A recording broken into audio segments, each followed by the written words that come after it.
Hey everyone, welcome to my channel. So in this video I am going to give my 2 cents about improving your art and why I think it's never too late to do that.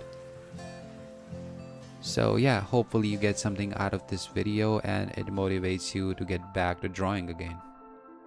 I often say this on my channel, but drawing motor activity wise, it's not that challenging, like you're basically making marks.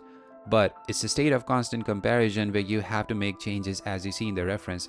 However, there's not much improvement in that. So at the end of the day, you need to learn from people who do it better than you, and that's where studying comes.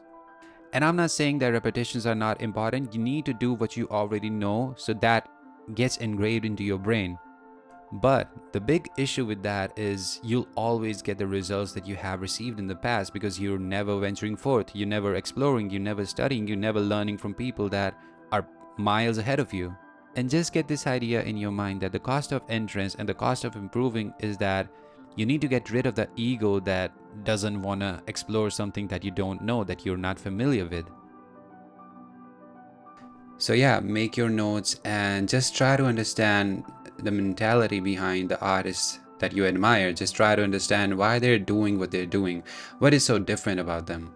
Like, what is so different about their workflow that you cannot replicate? Because copying artists is not something that you should shy away from.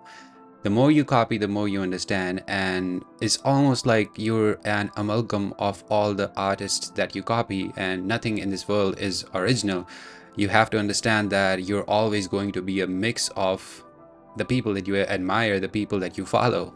And that is the thing about copying. I'm sure that it's God-given, this talent to do art, but it's not just that. You need to work hard for it to make something like this. I know that I've put in enough hours and I know that I've put in the time to do this. And there's no way that if not for these sketches, these old sketches where I've really failed miserably, I really wonder if I've chosen the wrong career when I look at these old drawings. Some drawings that I did as a kid I found in my old phone and I'm like, whoa, I should not be doing this. This sucks. But that's different kind of a thing. I would probably talk about it in another video, that I'm an extreme sort of a person. But hey, if not for these things, if not for these failed drawings, I would not be drawing at the level that I'm drawing at right now. So you don't really need to get hung up on the past or how you wasted any time or how you could have started years ago. The thing is, you didn't start years ago, and the best time to start it again is right now. So you don't have to bitch about it. So just get started today. And that's one way. The people look for motivation as if like, oh, one day I'm just going to be motivated to pick up that pencil. One day I'm just going to be motivated to make that painting. One day, and years go by and that one day never comes.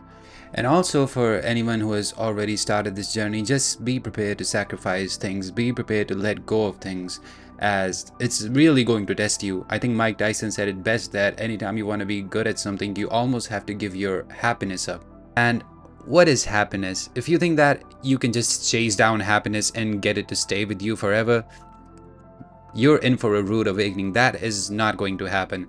Happiness is something that ensues when you're pursuing something, when you're doing difficult things, when you're trying to make something of yourself.